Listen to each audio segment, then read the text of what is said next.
Hi, maayong adlaw. Ayan, i-share na ko sa inyo unsay kagihan ako sa probinsya.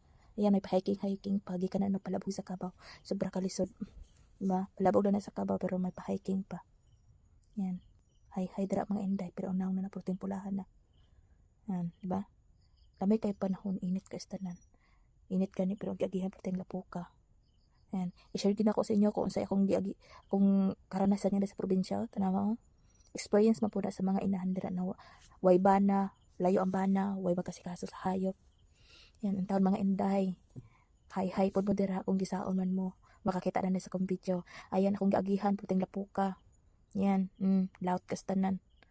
Kapot lang giday, lakaw. Sus, Ginoo kaluoy. So, yeah, ang init daw, nagtirik ang langit. Grabe kasi sa langit. Yan, biniguro. Layo sad kayo na kung gibaklayan. Uy, tungod no na layo kayo na siya, mga siguro mga 25 minutes mga ingana ang iyang kalayo, ning kamot lang gid in town kay syempre na may hayop. Sure lang gid na ako sa inyo pero lisod gid kaayo ay lisod gid kaayo na ingana yung sitwasyon na paulit na ko na siya human ako pagpalabog na inga lakaw paniguro pa igbaw na ko.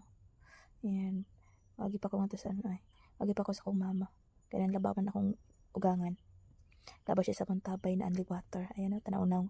Kung grabe ka pawis, mga kananay dyan, related mo kaayo kung unsay may experience talaga ninyo na ano, pareha sa kuha na may hayop, wai mo ba nang risa sa duol, nasa layo, di ba? Experience kid na. Pero, ayun, yung kamot lang. Nangari among tabay, kaliguanan na mo na only water, talaga yan siya. Dili ba kalunon? Ayan, nakuha nga ng laba. May experience, ayan. Porting hingal, kapoy man, pero thankful pa rin. Salamat, yan lang.